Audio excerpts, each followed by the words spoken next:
여러분 다시 찾아뵙겠습니다. 그동안 김해 대성동 고분 시리즈를 하고 있었는데 이제 본격적으로 김해 대성동 고분군에 묻힌 사람의 지위와 이름을 추적하는 그 핵심적인 단계로 진입하겠습니다. 그 핵심적인 단계로 진입하는데 제 녹화에 안은 다음과 같습니다. 처음에 미추이사금 주기 전사를 하는 겁니다. 앞에 대성동 고분 시리즈를 안 보신 분을 위해서 간략히 신라사를 정리하겠습니다. 그래서 한 회 녹화가 안 되고 두 번으로 나눠 가지고 신라의 건국사를 포함하고자 합니다.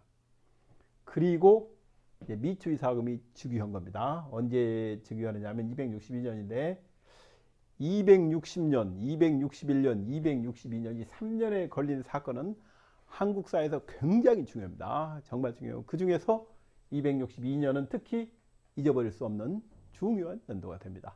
제가 김해 대성동 고분 시리즈를 마칠 때쯤 되면 여러분은 260, 261, 262, 특히 262년에 생긴 일은 절대 안 잊어버릴 것으로 제가 확신합니다.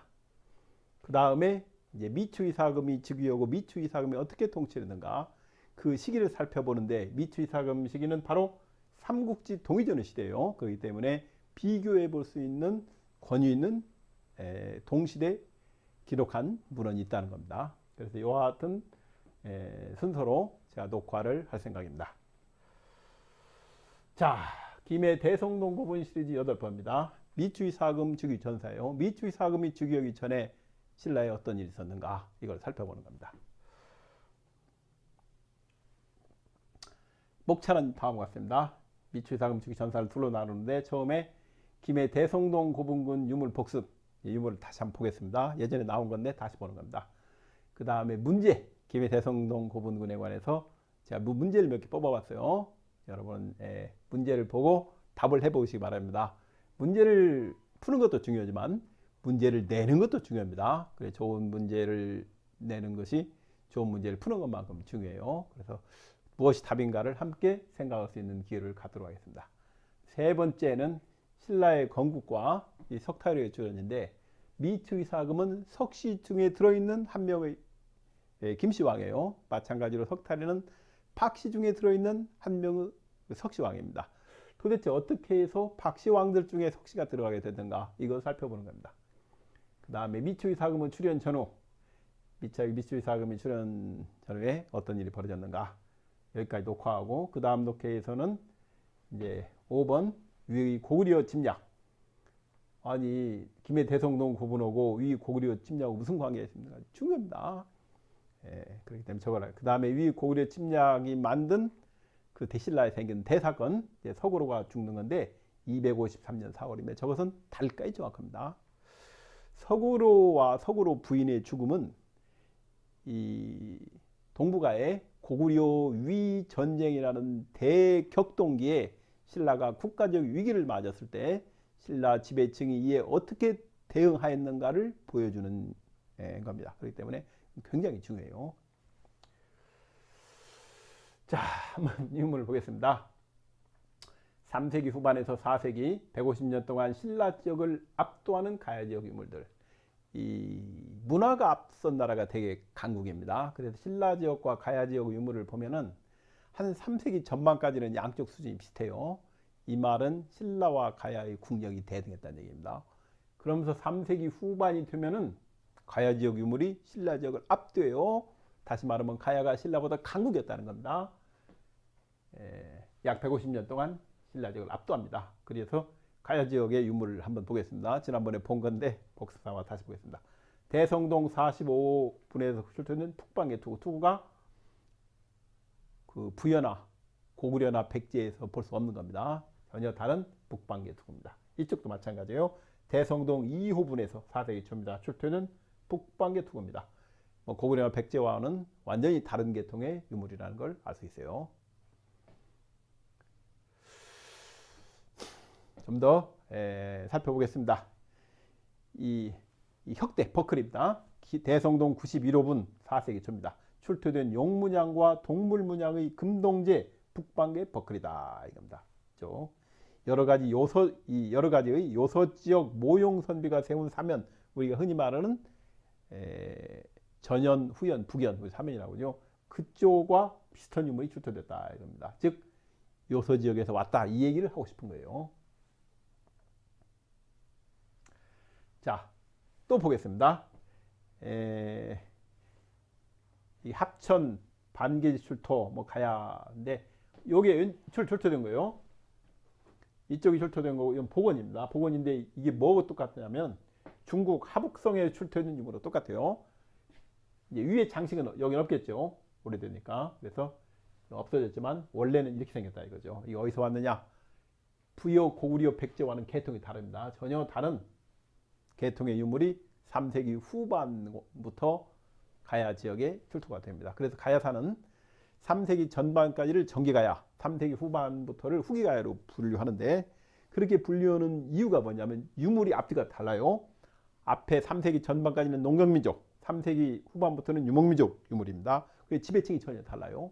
지배층이 전혀 다르다 보니까 어떤 게 있냐면 3세기 후반에 만들어진 그 가야 지역 그 고분은 3세기 전반 이전의 고분을 파괴합니다. 싹 쓸어버리고 그 위에 축조를 해요. 그러니까 이전에 있던 왕릉급 지배층의 그 무덤을 파괴해버립니다. 그래서 새로운 정복자가 와가지고 계통이 다른 정복자죠. 파괴해버리고 쓸어버리고 거기다 자기들의 무덤을 모성하는 겁니다. 이게 3세기 후반에 이제 발생해요. 3세기 후반에 이 고분이 축조되고 유물이 바뀐다는 것은 언제 들어왔다는 얘기입니까? 유물은 들어오면 한 20, 30년, 한 세대 후부터 나타나니까 3세기 중반에 가야의 새로운 지배층이 들어왔다는 얘기입니다. 어떤 지배층이 들어왔는지 유물로 보니까 부여나 고구려나 백제가 아니고 그보다 더 북방계에서 유목민족, 말타가 왔겠죠. 말타가 왔는데 투고나 이런 거 볼 때 강력한 기마군단이 가야에 들어왔다 이런 걸 알 수 있습니다.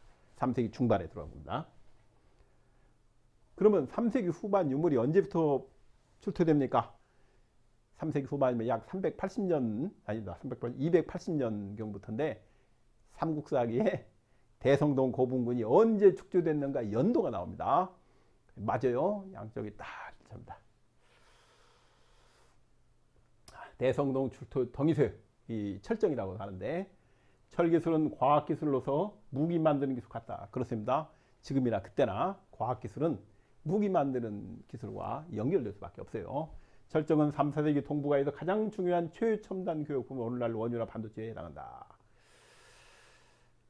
철 다루는 기술이 당시에 가장 핵심적인 기술이었던 거예요. 그래서 철이 가장 중요한 교육품이었어요. 그것이 무더기로 출토가 됩니다. 야마토 여왕 비묘가 227년이 신공 49년입니다. 227년 신공 49년인데 이걸 모르는 사람은 삼국사나 일본서기를 못 읽어요. 삼국지도 못 읽고 못 읽는다고 다 넣을 수 있어요. 신공 49년 227년입니다. 목지국의 가야제국 병합에 외국 군사를 동원했습니다. 그 이유가 왜 야마토 여왕 비미호가 목지국의 가야 정벌에 군대를 동원하냐? 철 준다 이거예요. 철. 그러니까 동원하는 겁니다. 그럼 아니 칠제도에 목지국이라고 쓰여 있지 않고 백제라고 쓰여 있지 않습니까? 목지국이 동원한 거 아니고 백제. 목지국의 국명이 백제인 겁니다. 우리가 아는 일백백자 건널제로 이루어진 해양국가의 국명인 백제는 우리가 아는 삼국사기의 백제 국명이 아니고 목지국 국명이었어요. 목지국 국명이 이제 나중에 그렇게 쓰이게 됩니다. 그건 제가 제 책에서 얘기했는데 이 정도하고 생략하겠습니다. 대성동 47호분 대도도 있었다. 자, 목지국이 어떤 것인가에 관해서 요약을 하고 가겠습니다. 목지국을 아느냐 모르느냐가 삼국사기를 어떻게 읽느냐를 결정하는 거예요. 일본서기도 마찬가지고 그래서 굉장히 중요합니다. 자, 제가 한번 요약해보겠습니다. 목지국이란 비류가 미초에 건국한 백제, 즉 미추국이에요. 목지국 왕을 진왕이라고 합니다. 진의 별진자, 다할진자 여러 가지 쓰는데 진왕이 대왕이란 말이에요. 그래 초대 진왕이 백제의 건국자인 비류가 되는 겁니다. 그래서 미추국이라고 합니다. 그 다음에 비류백제라고도 하고도 구태백제라고 같은 말이에요. 칠지도 백제, 동남아 백제, 요소 백제 5세기 외오왕의 외가 바로 목지국입니다. 일백백자 건널제가 본래 해양국가인 목지국 국명이었어요. 그리고 목지국은 수도가 어떻게 변하는가 중요합니다. 처음에 요서에 건국했다 10년 있었어요. 얼마 있었죠. 그 다음에 금강유역으로 천도에서 금강유역에 있다가 고구려 광개토왕 전쟁에 의해서 오사카로 천도에서 오사카에 80년 있다가 고구려 장수왕의 공격에서 함성이 무너지니까 다시 돌아옵니다. 그래서 금강유역에 있어요. 여기서 망하는 겁니다. 백제 700년 역사 중 600년 동안은 한반도에 있었어요. 약 100년은 요서하고 오사카였습니다. 이게 그럼 한강유역은 목지국 수도가 한강유역이 지금 없어요. 그러니까 한강유역이 수도에 지금 없었고 5세기 백제의 왕릉을 보러 가려면 어디로 가야 됩니까? 오사카로 가야 되는 거예요. 참 어려운 문제인데 아무튼 그렇습니다. 4세기 이후 영산강유역 온관매 집단, 영산강유역 온관매 집단이 쓰던 성씨가 대표적인 세 개예요. 부여씨, 목씨, 사씨입니다. 그래서 목지국의 왕통은 4세기 이후에 영산강유역 온관매 집단이 차지게 돼요. 이 부여씨입니다. 어떤 사람입니까? 여구, 여수, 여휘 이런 사람입니다. 영산강유역 온관매 집단이 이제 금강유역에 가서 왕이 되는 거죠. 왕통입니다. 목지국이 언제 멸망했느냐? 7세기 후반 의자왕과 풍왕 때 나당연합군에게 멸망하게 되는 겁니다. 그리고 5세기 전 삼국사기에 삭제되고 동서왕부터 삼국사기에 포함되는 거예요. 이 동서왕이 웅략천왕 아들입니다. 웅략천왕 둘째 아들인데 이때부터 삼국사기에 포함돼요. 5세기 전 삼국사기에 삭제됐지만 아주 예리하게 삭제했지만 잘 보면 흔적들을 볼 수 있어요. 읽을 수 있어야 됩니다. 참고로 삼국사기의 백제는 5세기 이전입니다. 우리가 위례국이라고 해요. 그 다음에 해씨가 왕족이 있습니다. 부여씨가 아니에요. 삼국사기는 백제가 부여씨 왕족, 삼국유사는 해씨가 왕족. 어느 쪽이 맞습니까? 둘 다 맞는 겁니다. 해씨가 왕족이고 5세기 후반 삼군왕으로 멸망해요. 멸망하고 목지국의 통합이 되겠습니다. 3세기 후반 이후 가야의 지배층은 강력한 기마군단을 가진 유목민족이다. 3세기 중반에 들어왔어요. 3세기 중반에 들어와서 3세기 후반에 유물을 남기는 겁니다. 대성동 68호분에서 출토된 말에 타는 지름 5.2cm, 순도 97% 은재 양식, 거의 뭐 수는 문제입니다. 가야 지역 문화는 1, 3세기 전반의 신라와 비슷해요. 문화가 비슷하다는 얘기는 국력이 비슷하다는 뜻입니다. 3세기 후반 4세기에는 신라를 압도해요. 3세기 후반부터 사실 신라를 압도한다. 그리고 5세기에 가면 양쪽이 비슷해집니다. 신라와 가야 지역 문화가 비슷해져요. 그리고 5세기 후반에 가면 신라 지역 문화가 가야 지역과 역전해요. 그리고 6세기에 들어가면 가야가 신라에 통합됩니다. 신라가 가야를 통합하는 거예요. 그래서 유물 변화를 보고 있으면 두 나라의 국력을 볼 수 있어요. 이게 뭐가 똑같습니까? 가야 지역 문화와 신라 지역 문화, 이 고고학적 문화의 비교는 삼국사기 신라 본기에 나와 있는 신라와 외의 관계가 똑같아요. 양쪽이 같습니다.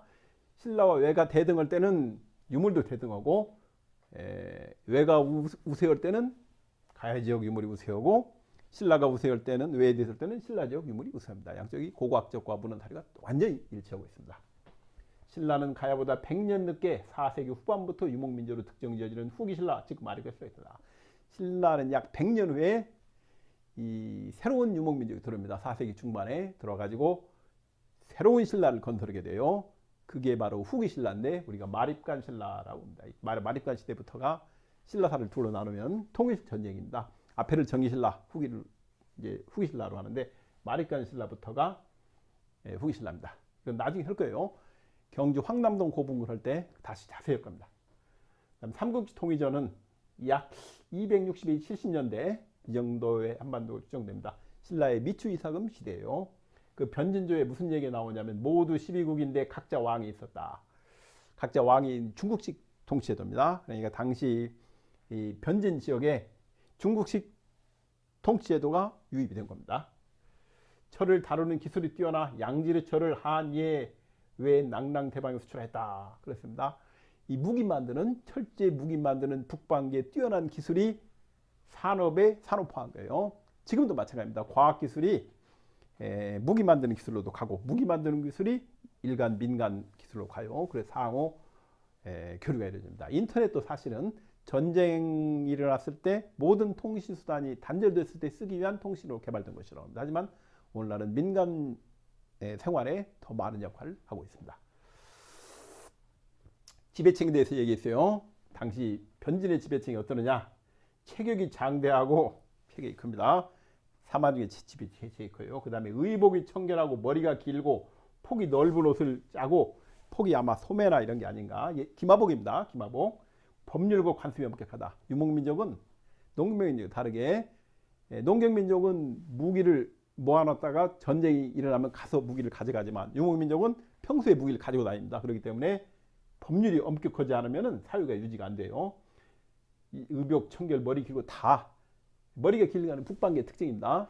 머리가 길어요. 남방계는 아무래도 곱슬머리가 많은데 저는 곱슬머리가 많습니다. 북방계는 직모가 많고 그렇습니다. 전형적인 북방 유목민족의 특징입니다. 당시 변질의 지배층이 이랬다는 겁니다.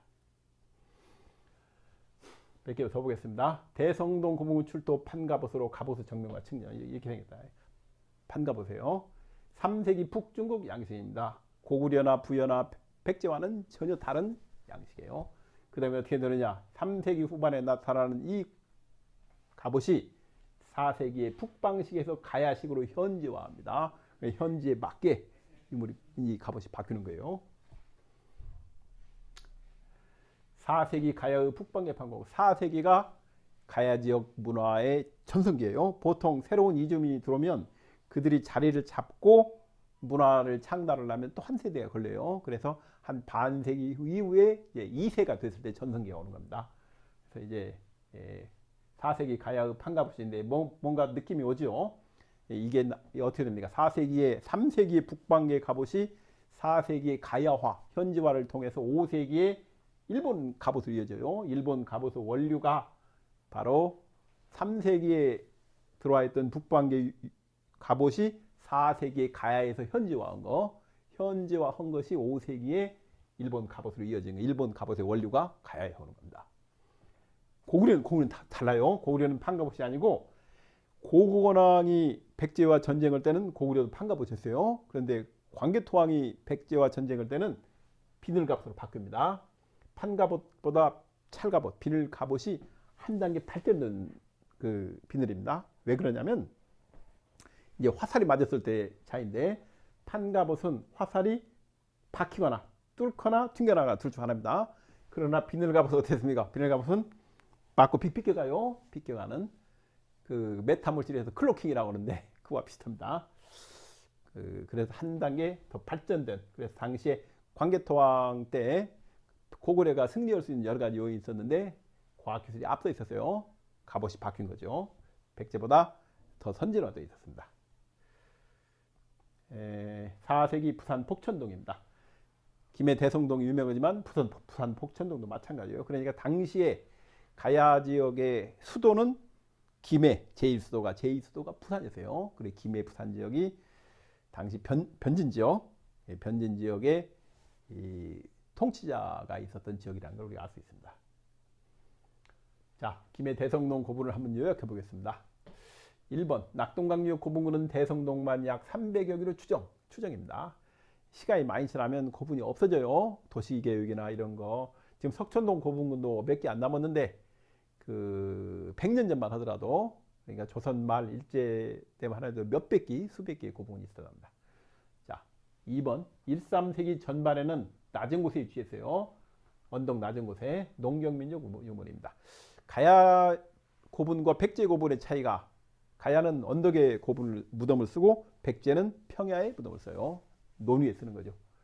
이런 차이 정도가 있습니다. 그 다음에 3세기 후반에서 5세기 초는 언덕 높은 곳에 위치해요. 그 다음에 순장, 유목민족 특징입니다. 그 다음에 유목민족 유물이 나와요. 전성기는 4세기입니다. 들어오면 한 반세기 지났을 때 이제 2세들이 중심으로 전성기를 맞는 거예요. 3세기 후반에 기존 무덤을 파괴하고 축조. 3세기 후반에 기존에 있던 농경민족의 무덤을 파괴했어요. 그 위에 축조하는 겁니다. 정복국가였다는 얘기입니다. 석천동도 비슷해요. 석천동은 한 세대 빨라요. 한두 세대 빨라가지고 3세기 초중반에 이전에 있던 고분군을 쓸어버리고 위에 그 고구려식 적서층의 피라미드식 그 고분을 쌓게 됩니다. 그게 요하위역, 그러니까 요동반도 이쪽에 수만 기가 있습니다. 초기 고구려식 무덤이 한반도에 갑자기 출현합니다. 3세기 초에. 오로지 한강유역만 있어요. 북한이나 남한에서 오로지 한강유역, 북한에 없습니다. 석천동에 있는 그 고구려의 피라미드식 고분군입니다. 이 고분군의 출현이 백제 고유왕의 출현과 같아요. 고유왕 같다. 5번 3세기 중반에 마한 동부 지역과 일본 규슈로 대규 가야. 3세기 중반에 가야 지역에 정복 전쟁이 발생했다는 겁니다. 새로운 지배층이 들어와가지고 가야 지역을 정복하니까 가야인들이 대거 피신해요. 어디로 피신합니까? 마한 동부 지역, 섬진강 지역입니다. 일본 규슈. 이 말탄 사람은 육지는 도망가서 쫓아와요. 바다에서 약하니까 바다를 건너서 큐슈로 가야인들이 대거 피신하게 됩니다. 그래서 이후 마한 동부 지역인 섬진강 지역 어디입니까? 지금의 남원, 그 다음에 장수, 뭐 임실 등등입니다. 섬진강 지역에서 가야 유물이 출토됩니다. 실제로 출토해요. 그 다음에 이후에 일본 고대사가 야요이 시대에서 전기 고분 시대로 전환돼요. 전기 고분 시대 통상 가야식 고분 시대라고 합니다. 일본은 전기 고분 시대의 특징은 소옥 체제가 붕괴. 이전에는 큐슈 본슈에 수십 개의 소옥들이 있었어요. 3세기에 이게 붕괴됩니다. 이게 큐슈에서 혼슈로 민족 이동이 발생하면서 대혼란이 발생하는 거예요. 소옥 체제 붕괴 및 정부가 소멸. 국가가 없어지니까 정부가 소멸. 정부가 소멸은 어떻게 됩니까? 역사를 기록하는 관청이 없어요. 사관이 없다는 겁니다. 역사를 기록하는 사관이 부재. 일본 고대사의 중심이 큐슈에서 혼슈로 이동해요. 그래서 야유 시대까지는 큐슈가 중심. 전 고분 시대부터는 혼슈가 일본 고대사의 중심이 되는 겁니다. 정부가 없어지고 어떤 일이 벌어지냐? 지방 세력가들 사이에 경쟁 체제에 돌입해요. 그리고 전방후문이 출현합니다. 이게 전기 고분 시대의 특징입니다. 자, 일본의 고분 시대를 한번 비교해보겠습니다. 전기 고분 시대는 3, 4세기, 중후기 고분 시대는 5, 6세기예요. 전기 고분 시대를 가야식 고분 시대, 중후기 고분 시대를 백제식 고분 시대로 구분합니다. 전기 고분 시대는 가야 지역과 유물이 겹치고 중후기 고분 시대는 백제 지역과 유물이 겹쳐요. 그 다음에 전기 고분 시대는 무덤을 가야처럼 언덕 위에 조성합니다. 중후기 고분 시대는 무덤을 백제처럼 평지에 조성해요. 그 다음에 전기 고분 시대는 열도의 국가 흔적이 없어요. 3, 4세기에는 일본 열도의 국가 흔적이 없어요. 반면에 어떻습니까? 중후기 고분 시대는 강력한 정복국가가 등장해요. 특히 중기가 전성기인데 강력한 국가가 등장합니다. 일본 서기에 언제부터 언제까지냐면 그 5세기 7대 왕에서 응신부터 응냐까지예요. 그 다음에 전기 고분 시대는 한중일 사서에 어떠한 문헌 기록도 없어요. 3세기 후반부터 4세기 구체적으로 잔국이 토벌되는 396년 전 395년까지 한중일 어떤 문헌 기록에도 그 당시 일본 열도 기록이 단 하나도 없어요. 누구든지 전기 고분 시대에 단 하나의 일본 열도 기록이라도 발견할 수 있으면 동양사에 엄청난 업적이 될 거예요. 아직까지 발견된 적이 없습니다. 반면에 중후기 고분 시대는 한중일의 풍부한 문헌 기록이 존재해요. 당시에.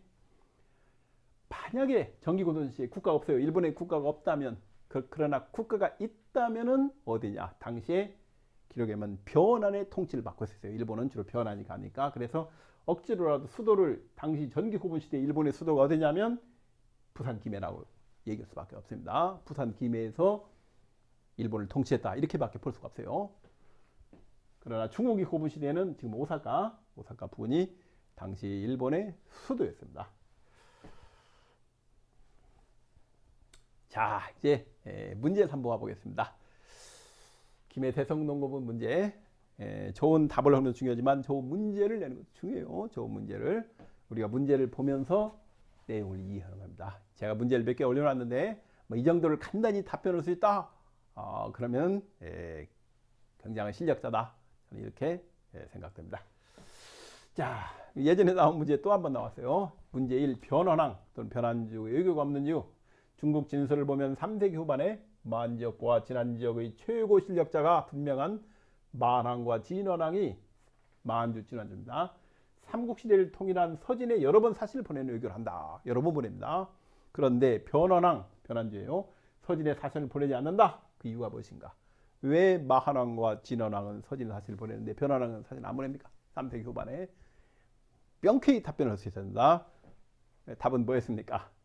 지난번 녹화에서 당시에 변환왕이 없었기 때문이다. 그게 삼국사기와 일본서기의 공통된 답변이에요. 둘이 똑같은 얘기를 하고 있습니다. 당시 변환왕이 없었다. 변환왕이 없으니 사신을 못 보내는 거죠. 다시 그 나중에 나옵니다. 왜 변환왕이 없었는가? 그러나 변환왕이 될 뻔한 사람이 있었어요. 나중에 하겠습니다. 문제 2번. 백제 조합행제 반포와 신라 미추이사금의 주기. 다음 3년간 260, 260이요. 백제 신라 기록은 삼국지 통일전 한조가 작성되기 직전의 한반도 상황이다. 이 기록들의 연도가 정확함을 고고학 사료와 중국문헌 사료를 증명하라. 연도가 정확하다는 겁니다. 260년 백제 제8세. 당시에는 8대로 쓰지 않고 세로 썼기 때문에 제가 8세라고 썼는데 8대로 써서 마찬가지입니다. 고이왕은 큰왕, 대왕이란 말이에요. 백제분기에 나와 있는 백제왕이 한 30명 되는데 30명인가요? 대략 그 중에 대왕의 호칭을 받은 사람은 딱 한 명입니다. 고이왕이에요. 좌평제를 기반으로 새로운 통치제도를 반포했어요. 그 전에 통치제도 가지고는 한강 지역 전역을 통치를 못합니다. 복잡한 국가를 운영 못해요. 큰 나라를 운영하기 위한 통치제도를 발표했어요. 260년에. 그 다음에 261년에 어떻게 되느냐? 첨예이사금 15년 범삼을 백제가 또는 백제왕이 사신을 보내 화친을 정해서 거절하였다. 백제가 사신을 보낸 거예요. 백제왕이 사신을 보낸 거예요. 백제가입니다. 백제왕이라고 쓰면 틀려요. 백제가 사신을 보낸 겁니다. 거절하니까 12월 달에 신라 제2세 첨예이사금이 죽어요. 왜 거절하면 왕이 죽느냐? 그건 당연한 얘기인데 제가 그 나중에 설명을 할 겁니다. 그리고 262년에 신라 13세 미추이사금 최초의 김씨왕이 죽어요. 이 세 개의 연도가 사실은 세 개 같은 사건이에요. 연결되어 있는 사건인데 연도가 정확하다는 걸 증명해야 됩니다. 중국 기록에 이미 이렇게 나옵니다. 이 기록이 나와요. 그렇기 때문에 3세기 중반으로 나옵니다. 우리가 정확하다는 걸 알 수 있어요. 가장 중요한 것은 바로 262년입니다. 한국 사람은 262년에 어떤 일이 벌어졌는가를 잊으면 안 됩니다. 이 미추이사금이 죽이올 때인데 나중에 설명을 할 겁니다. 세 번째 문제 보겠습니다. 변진 동로 국가체계. 삼국지 동의전은 변진한 지역 26국을 적고 24번째인 변진 동로국에 대하여 외와 접했다고 하고 있다. 1. 변진 동로국이라는 국명은 언제 어떤 연유로 인하여 만들어졌으며 언제 어떤 연유로 인하여 사라졌는가. 변진 동로국이라는 국명이 만들어질 때부터 없어질 때까지 왜 만들어지고 왜 없어졌는가를 정확히 설명을 하는 겁니다. 연도를 정확히 얘기해야 돼요. 두 번째, 삼국지는 목지국 진왕이 마한과 진왕 소국동을 통치한다고 했는데 그러면 변진 동로국은 누가 통치했는가? 후한서는 목지국이 마한, 진한, 변화를 다 통치한다고 하고 삼국지는 진왕이 목지국 진왕이 마한과 진원만 통치한다고 해서 변화는 통치하지 못하고 그 차이가 뭐냐 이거죠. 왜 그렇게 됐느냐? 변진 동로국 누가 통치했는가?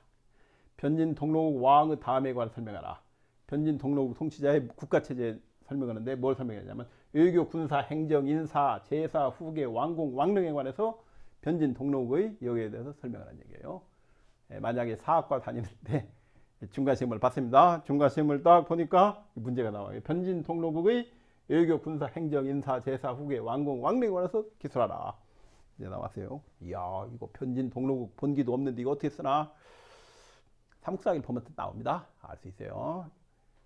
4번. 일본 서기에 임나 10국이라는 용어가 나오는데 삼국지 통일전의 변진은 12국이다. 왜 임나는 10국인가?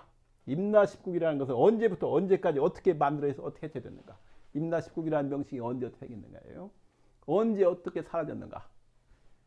광개토왕이 내려올 때 한반도에 4개의 정치 세력이 있어요. 제일 큰 게 왜? 두 번째로 큰 게 백잔, 세 번째로 큰 게 임나, 제일 작은 네 번째가 신라. 4개의 정치도가 없었어요. 가야는 임나가야밖에 없었어요. 무슨 금관가가 있었네, 아라가 처음 틀립니다. 그 사람 삼국사기 못 읽는 거예요. 틀렸습니다. 그래서 임나 10국은 언제부터 언제까지 만들어져서 사라졌는가 명쾌하게 설명해야 됩니다. 자, 이제 우리가 김해 대성동 고분군 주인들을 추정하기 위해서 국가유산 사전을 한번 봤어요. 거기서 필요한 것만 제가 뽑아놨습니다. 일부만. 구릉등선부의 북쪽 선단 11m 높이에 위치하는 대형 목곽이다. 묘광의 규모는 복원 길이 960cm, 10m 가까이 되니까 굉장히 큰 겁니다. 너비 560cm, 5m, 6m 되는 거예요. 깊이는 최대 130cm, 최소 135cm다. 목과 규모를 추정 복원하면 길이는 약 640cm, 너비는 약 320cm다. 유물의 부장 양상은 크게 서쪽과 동쪽의 2군으로 구분할 수 있다. 서군은 주로 단경호를 부장하였는데 도자기입니다. 동서방향으로 6열, 남북방향으로 8열로 나란히 열을 지어서 정연하게 놓여 있으나 거의 중앙부에는 동복을 중심으로 하여 그 주위로 철촉과 철부가 많이 부장되어 있다.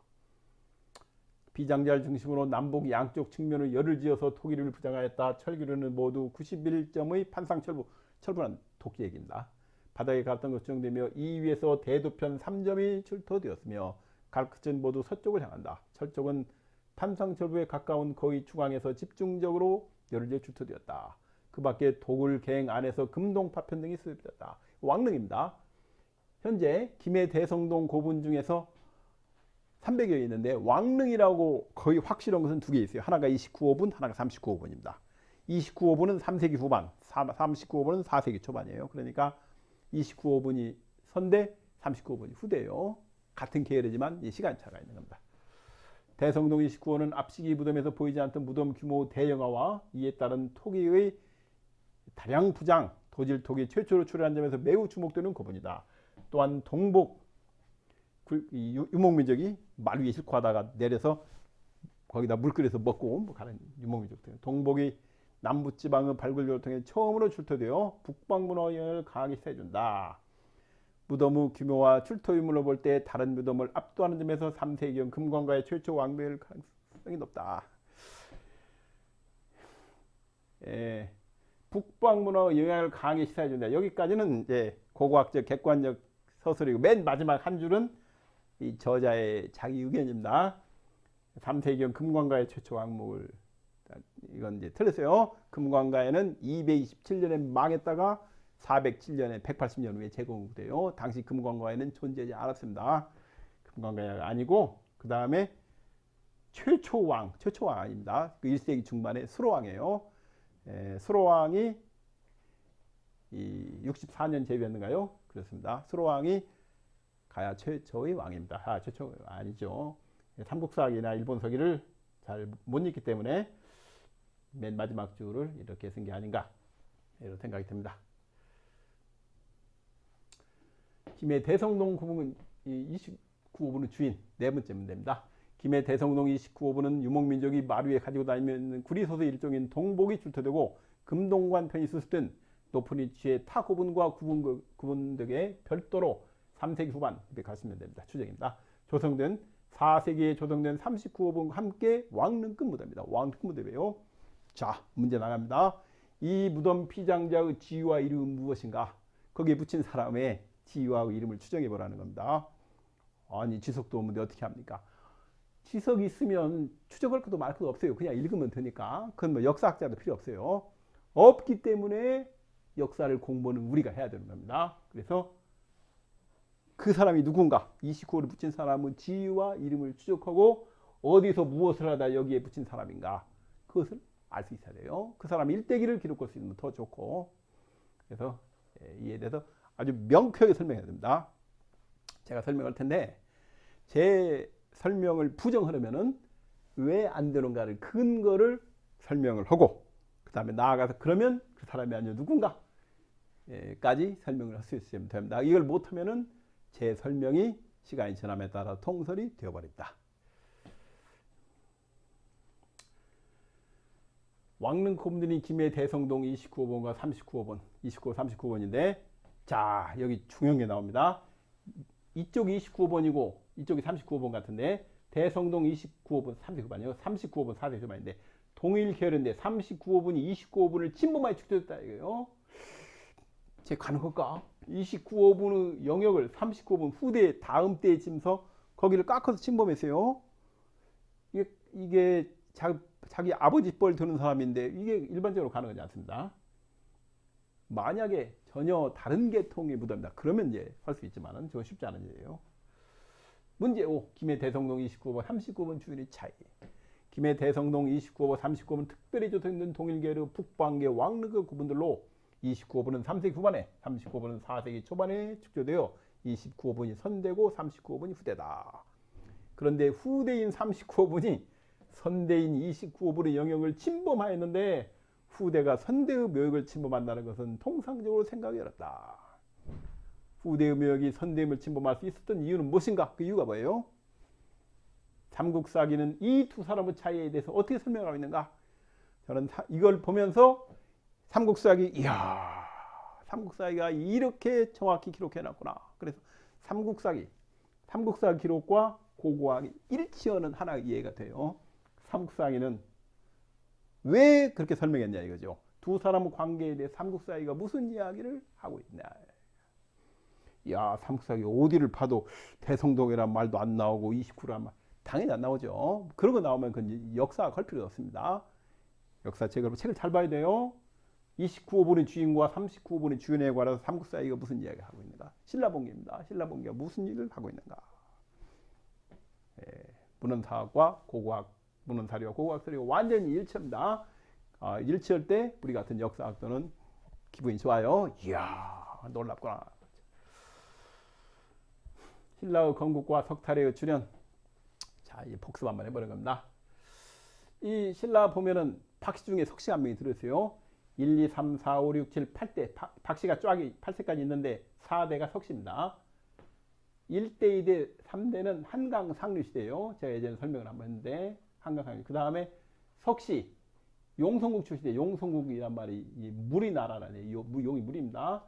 외의 동북천리인데 삼국지를 보면 어디를 외라고 합니까? 일본하고 필리핀 열도가 외예요. 필리핀에서 동북천리면 양자강입니다. 이때는 속리산 시대예요. 신라가 속리산에 있었어요. 속리산에 충청북도에. 그리고 이제 경주 시대가 시작되는 거예요. 5세 파사의 사건부터 경주 석실 정복해요. 94년에. 그리고 월성을 초축 월성을 완공하고 백제와 최초로 혼인해요. 105년에 백제와 최초로 혼인입니다. 신라와 백제 사이에 혼인해요.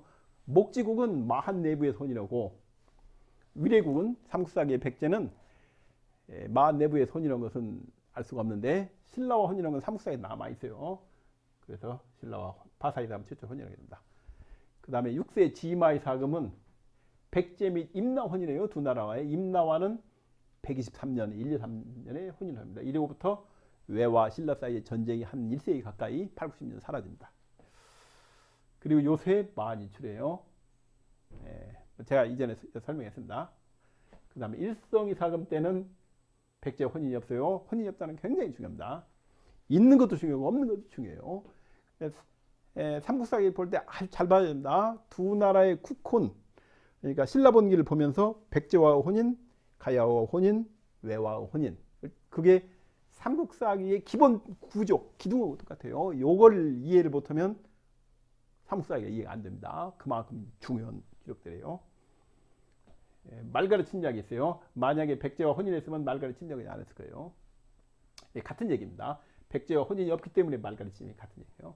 그 다음에 중요한 게 마지막 왕이 나달라의 사금인데 당시 신라 인구 규모가 나와요. 인구가 100만쯤 됐고 그때 처음으로 동해안에 도착합니다. 신라가 언제 동해안에 도착을 하냐? 8대 아달라의 사금 때 포항까지 정복해요. 진안 지역을 정복하고 이때 처음으로 동해안에 도착하게 됩니다.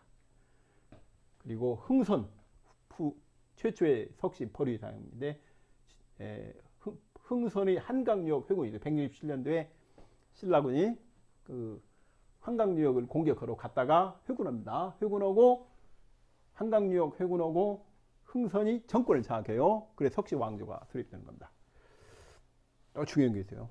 173년에 중해가 죽어요. 야마토에서 중해가 죽고 야마토의 대란이 벌어져요. 그래서 외여왕 비미호가 사신을 보내는데 비미호를 보면 기장벌 여인이라 기장족인데 기장벌 여인입니다. 부산 북쪽에 기장군 거기서 왔어요. 그래서 이 비미호가 임나 출신이었구나 우리가 알 수 있는 거예요. 당시에 신라에 사신을 보내는데 구원 요청하는 거예요. 신라에. 당시 비미호 나이가 26살이었다. 이런 겁니다. 그리고 이 173년 아달라 20년에 있었던 이 외여왕 비미호의 사신 기록이 한중일 연표를 하나로 연결하는 열쇠 같아요. 굉장히 중요한 기록입니다. 그 기록을 남겨줬기에 우리가 일본 서기, 그다음 한국의 삼국사기, 중국의 삼국지까지를 후한서를 하나로 맞출 수 있어요. 쫙 전체가 하나로 맞게 됩니다. 신라 건국기 외기로 신라 건국기의 외를 보면은 최초로 출연하는 게 남해 이사금, 아니 남해 차차홍대 출연해요. 박격컷에도 외가 있지 않은 그건 이제 외 기록이 아닙니다. 상징적인 기록이고 사건은 남해 차차홍부터 시작해요. 자, 이 세가 남해 왕인데 3년에 어떤 일식이 나오는데 이게 안 일어난 겁니다. 탈해조 기록이 옮겨가는 봐요. 석탈해조 옮겨갔어요. 그 다음에 남해 왕 5년에 처음으로 석탈해가 출연합니다. 그리고 남해 11년에 달이 없는데 외인이 병성 백척으로 해변가 묘락질함으로 육부 정병을 보내 막았다. 이 상황에 외가 신라를 공격한 기록이 나와요. 이거 어떻게 된 거냐면 여기서 옮겨간 겁니다. 탈해조에서 여름 5월 외국과 화친하고 사실을 그렸다. 왜 화친하지? 어떻게 만났지? 이겁니다. 그러니까 이 기록이 남해왕 11년 달이 없는데 이게 탈해 3년 여름 5월 기록이 여기 옮겨가 있는 거예요. 그 다음에 남해 13년 일식기록 이것도 실제로 안 일어났어요. 그러니까 최초의 신라본기 초기 기록에서 일어나지 않은 일식은 바로 요건데 탈해조에 옮겨갔어요. 탈해조에 있는 여러 기록들이 남해조로 옮겨간 겁니다. 지금 옮겨갔어요. 그 다음에 3세가 유리사금인데 삼국 중에 가장 먼저 고대국가 체제를 완비해요. 공무원 시험 보면 뭐 고구려는 2세기 태조왕, 뭐 백제는 3세기 고유왕, 신라는 4세기 내물왕 때 국가체제가 완비돼. 틀렸습니다. 가장 먼저 국가체제가 완비된 것은 신라입니다. 1세기요. 유리 이사금 때 가장 먼저 국가체제가 완비돼. 한 번도 안 보기로 이때까지도 없어요. 그럴 수밖에 없어요. 유리 이사금 때 만든 신라의 통치제도는 동호제국, 초원문명의 동호제국의 통치제도를 기반으로 옮겨내는 거예요. 1000년 동안 몽골 초원을 통치하던 그 역사가 여기에 반영이 되는 겁니다. 그래서 동호본기나 마찬가지예요. 박씨 초기는 중국 기록은 없습니다. 한국사에 남아있는 건데 동호본기랑 마찬가지다. 그걸 보고 과거 동호가 몽골 초원을 1000년 지배할 때 어떤 식으로 지배를 했을 것인가, 구체적으로 1000년인지 아닌지도 모릅니다. 그랬을 때 삼국사의 신라본기를 보면 알 수 있어요. 요약하면 어떻게 됩니까? 1세기 혁거세부터 3세기 유리까지 한강 상류지역 동서울 기록만 있고 한반도 남부 기록은 없다. 4세기 탈해 때 충북지역 출현한 거예요. 경주는 5세기 파사 때 최초로 출현해요. 그러니까 이때 서기 94년에 파사이사금 때 그때 경주에 들어와서 이제 석실을 정복하는 겁니다. 나중에 또 제가 다시 설명해 놨어요. 사로구 건국과정 봅시다. 사로구 건국과정이 처음에 동몽골 시대예요. 흉노와 전쟁에서 패배합니다. 비칠신전경에. 그리고 흉노 지배를 거부하고 남한을 시작해요. 뭐 또 유사하냐면 오한족입니다. 오한족. 오한족 거주지가 적산이에요. 붉은 산 또는 불암산이 그런 말입니다. 불암산. 삼국사에 갑자기 보이죠. 붉은해 같은 말입니다. 오한족이 부체제인데 신라가 부체제예요. 그 다음에 왕은 가사라고 하는데 오한족은 뭐 박격 거세 같은 말입니다. 거수산. 저 간단히 적어놨는데 제 책 그 사만사가 제절명 2를 보면은 아주 상세히 양쪽을 비교했습니다. 여러분 그 책을 참고하실 겁니다. 그 다음에 요동시대예요. 더 남아가다 진국과 전쟁 또 패배해요. 진국. 이게 BC 65년경. 그 다음에 또 내려와서 압록강 건너서 대동강 시대 낙랑과 전쟁에서 또 패배합니다. BC 60년. 만약에 요동 진국과 전쟁에서 이겼으면은 신라는 요동에 건국됐을 것이고 낙랑국과 전쟁에서 이겼으면은 신라는 대동강에 건국이 됐을 거예요. 그런데 패배합니다. 그리고 자 여기 이전 삭제되고 그 다음에 동서울 시대 1대 혁거세 2대 남해 3세 유리인데 이때부터 신라사를 기록해요. 왜 이때부터 기록했느냐는 정확히 모르겠지만 이때부터 안정적으로 여기는 이동기간이고 안정적으로 정착해요. 동서울시대 약 100년인데 이때 국가체제를 완비합니다. 그래서 앞에를 빼버리고 동서울시대부터 신라사를 기록한 것이 아닌가 그렇게 보고 있습니다. 그 다음에 송리산 시대 4대 박씨왕이에요. 버류이사금이 왕이 된 다음에 4대 박씨왕을 빼고 자기들의 왕이었던 석탈해를 집어넣어요. 석탈해를 집어넣습니다. 그럼 어떤 일이 벌어집니까? 4세 박씨왕하고 석탈해하고 제위기간이 정확히 일치하지 않기 때문에 이빨이 안 맞는 건 당연한 겁니다. 그래서 여기에 연도가 안 맞아요. 연도 미스매치가 발생한 겁니다. 이때. 그 다음에 경주시대, 드디어 경주시대가 와요. 5세 파사 이후입니다. 속리산에서 그냥 가는 게 아니고 안동을 거쳐 경주의 석실을 정복하고 정착합니다. 그런데 왜 더 안 내려갑니까? 김해바다에 막혀서 못 내려가는 거예요. 신라가 당시 경주 하항에 있습니다. 경주 하항에 도착해가지고 거기서 이제 정착하고 월성을 쌓고, 월성 초축이 101년입니다. 초축이에요. 제축은 이제 4세기 중반에 하는 것이고, 쌓고 사로국이 정착을 하게 되는 겁니다. 대개 이런 설명을 하면 지도로 봅시다. 지도로 말로 하지 말고. 그래서 예전에 있는 지도인데 다시 한번 가져와 봤습니다. 사로국 주류가 남아온 것을 저렇게 푸른색 화살표입니다. 흉노와 결전이에요. 이때가. 그리고 남아옵니다. B70년경에 남아오다가 부여와 진국을 통과해서 여기서도 아마 충돌이 있었을 거예요. 그 다음에 낙랑국을 통과합니다. 낙랑국 동쪽 여기서 또 패배하고 BC57년 한강 상류 서울 동서울에 도착해서 국가가 이제 정착하는 거예요. 그리고 이제 박격허세 초원년입니다. 국가를 건국합니다. 여기부터 쓰는 겁니다.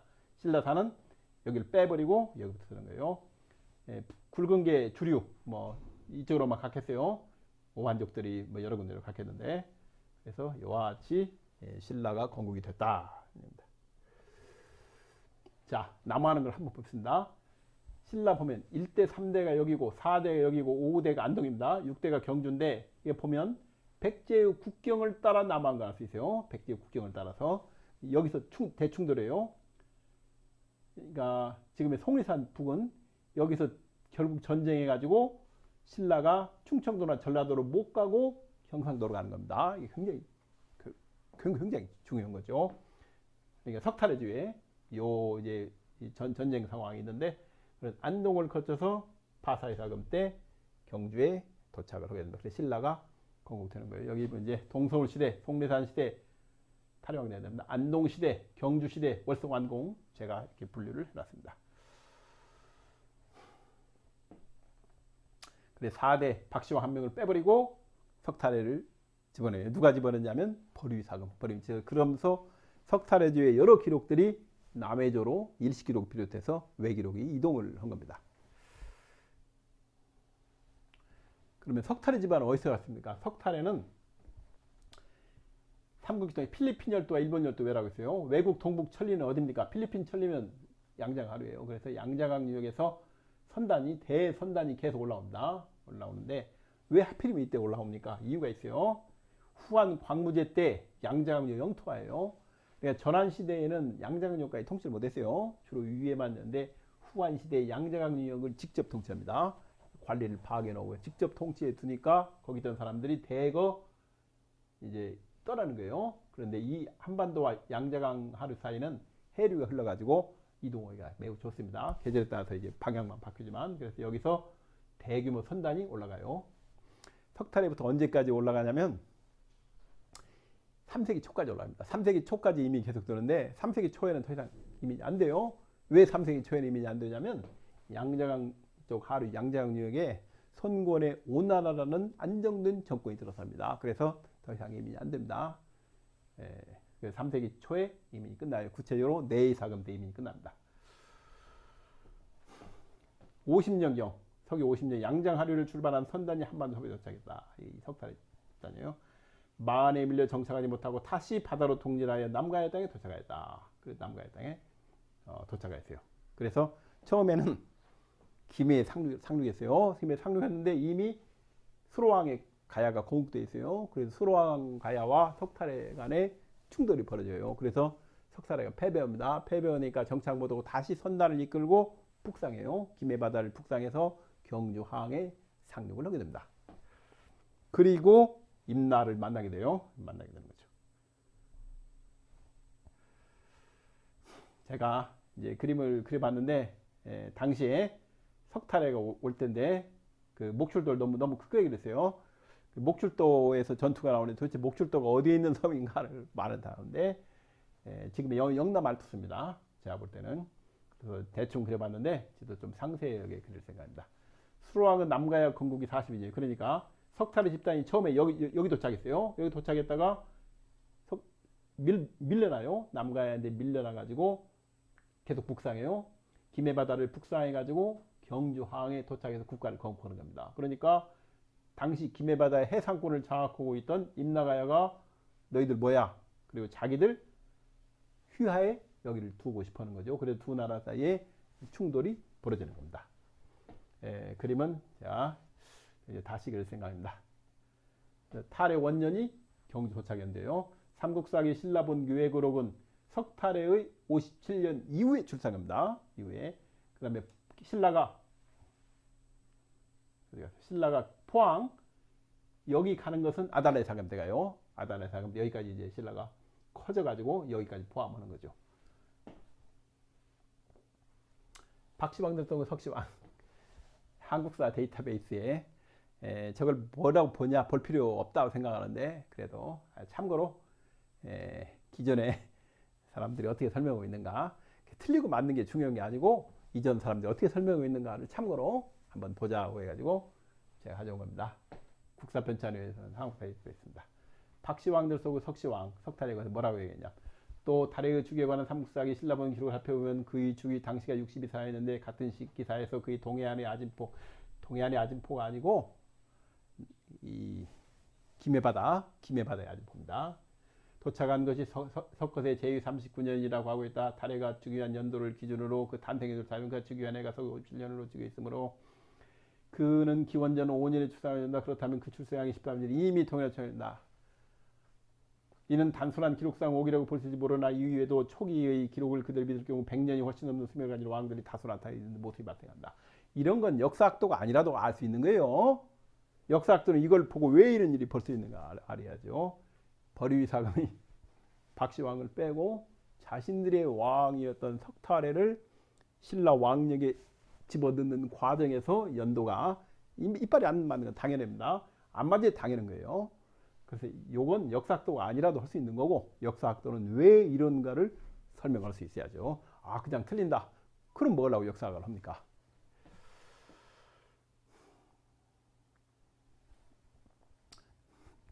또 여기 그 한국사 데이터베이스 가지고 있어요. 또 초기에 보이는 말갈에 대한 기록은 말갈에는 정규명 제6세기에 들어와서 중국 문헌에 나타나고 그 거주지가 만주 지역이므로 이를 기록 그대로 믿기는 어려우며 유린이상은 32년에 육부 명칭을 고치고 이정, 손, 배, 설, 최 등의 성을 하사한 기록도 이 시기로 볼 수 없다는 것이 대단히 견해다. 아니 말갈이 6세기에 나왔는데 뭔 국가 초부터 말갈이 나오느냐. 처음 나옵니다. 증거가 있어요. 뭐 어디 있습니까? 245년에 고구려 위전쟁 시 고구려가 말갈군을 동원한 경우 있어요. 국가 전쟁이 동원되는데 지방군이 말갈군 동원하지 않겠습니까? 어디에 말갈군 동원 기록? 여기 나와요. 백제본기 고유왕 13년 말갈의 고위추장이 어떻게 했는가를 보는 거예요. 가을 8월 위나라 유조사 광검이 낭랑태수 유모와 삭방태수 대방태수입니다. 왕중과 함께 고구려를 짐으로 왕이 좌장 진충을 시켜 낭랑편방 주민들을 습게 잡아왔더니 유모가 분개함으로 그들에게 공격받을 염려하여 잡아온 사람들을 돌려보냈다.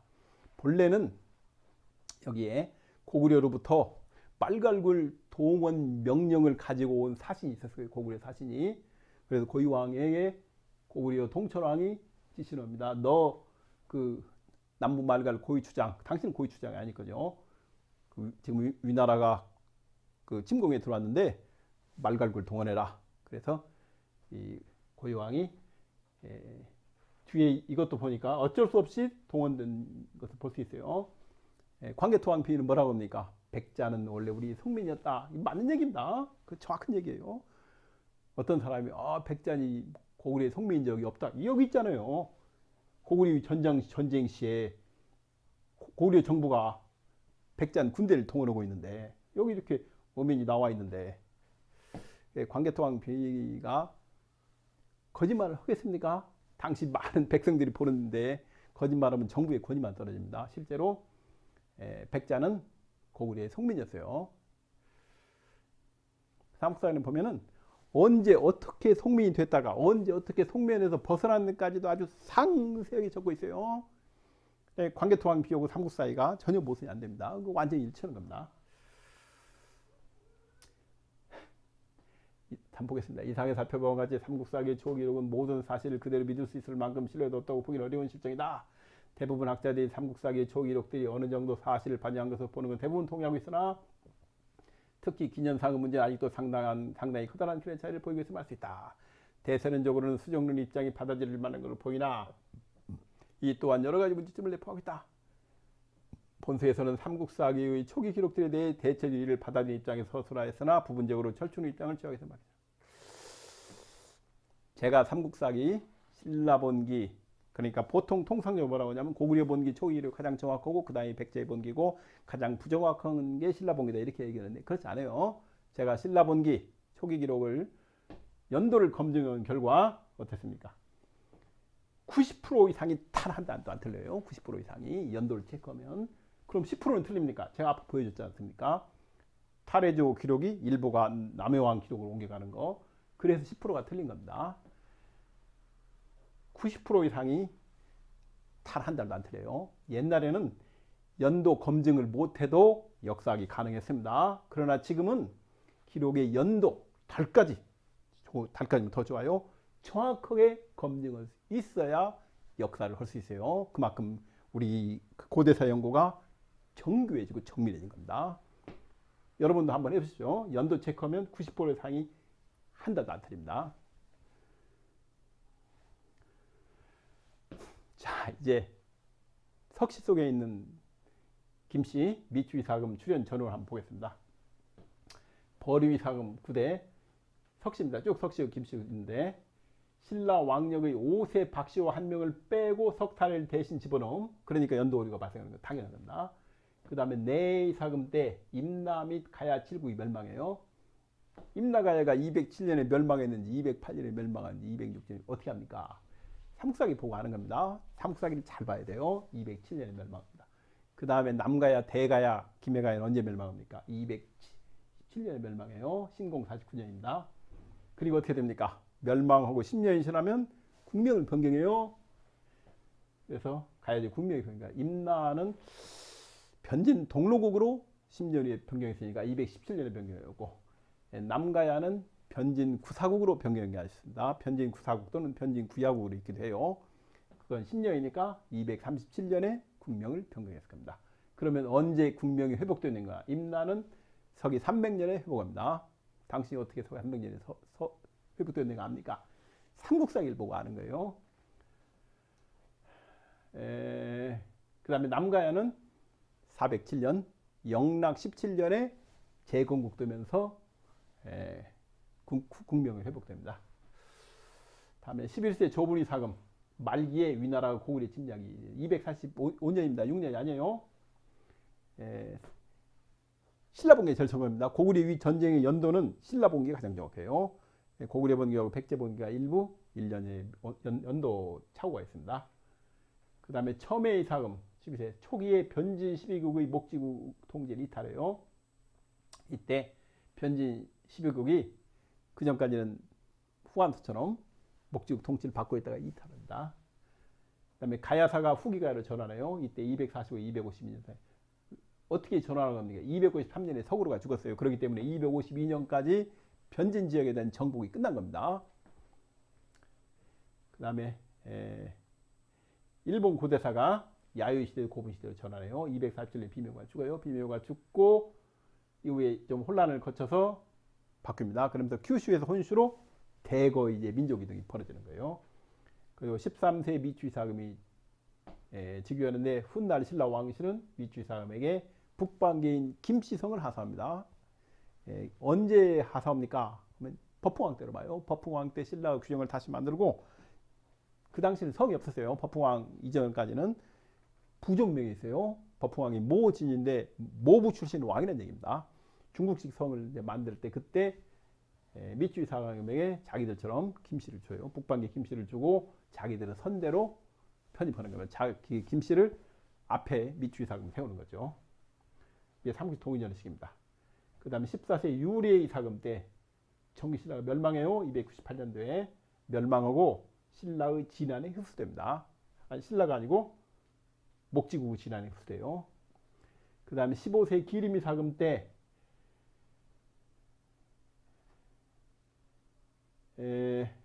이건 오타입니다. 월성을 헐어요. 왜 회복이라는 말이 들어왔는지 모르겠는데 월성을 헐습니다. 이때 파사이사금이 101년의 왕공은 월성을 헐어요. 그리고 망한 지 10년, 307년 신라가, 그러니까 사로국에서 신라로 국명 변경이 이루어집니다. 망하고 새 통치자가 임명되고 나면 10년째 국명을 변경하는 거예요. 그 다음에 가야의 변환왕이 출현합니다. 300년에. 그리고 그때 임나 10국이 형성이 되는 거예요. 국호를 회복하는 겁니다. 변진 동로국, 거기서 임나로 회복하는 거예요. 국호를 변진 동로국에서 임나로 회복하는 겁니다. 그래서 변진 동로국은 217년부터 서기 300년 사이에, 그럼 몇 년입니까?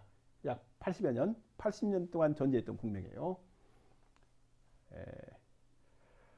그 다음에 16세 흐레이사금, 이때가 마지막 석신데 말기에 진안에 이탈합니다. 목지국 진안에서 이탈해요. 이탈하고 월성을 새로 축조합니다. 343, 343년부터 345년 사이에 헐은 월성을 재축조해요. 그래서 그 최근에 나온 월성 발굴 보고서를 보면 월성이 언제 축조된 거니까 4세기 중반에 축조된 겁니다. 20년 전에 나온 제 책에 보면은 이미 월성이 4세기 중반에 축조된 거 알 수 있어요. 그래, 월성 발굴단은 제 책을 안 봤습니다. 제 3만사의 제조명을 봤으면은 발굴하기 전에 이미 알았을 거예요. 4세기 중반 축조라는 연도까지 알았을 겁니다. 343년에 345년 축조했다. 네, 보고서에 보면 뭐라고 합니까? 4세기 중반 축조인데 왜 삼국사기와 삼국유사는 2세기 초로 250년이나 25년도 아니고 무려 250년이나 일찍 축조했다고 했을까? 이상하다. 네, 제 책을 보면 알 수 있습니다. 이상한 것이 없습니다.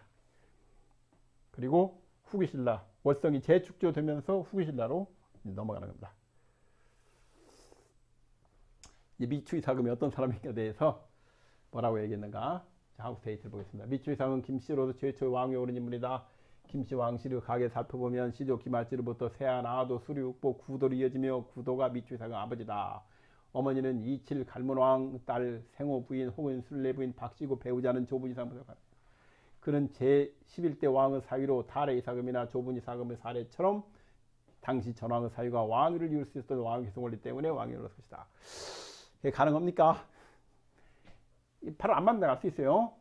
이 구도 어디 갔습니까? 구도의 아들이라고 하는데 100년 전 사람이에요. 구도는 어떻게 100년 전 사람이 자기 아버지가 됩니까? 무슨 얘기예요? 손자도 어려워요. 만든 계보라는 얘기입니다. 신라 왕실에서 이 사람을 어디다 넣느냐 만든 계보예요. 이게 여기만 있는 게 아닙니다. 실제로 아무 관련이 없지만 만들어낸 거예요. 내물리사금, 모루한 또는 마립가이나 모부 출신 대왕이란 말입니다. 김씨, 구도, 갈문왕 손자로 아버지는 말 갖고 아니다. 왕비이 안 맞아요. 연도가 안 맞다는 거. 생물학적으로 전혀 가능성이 없다는 얘기. 무슨 얘기입니까?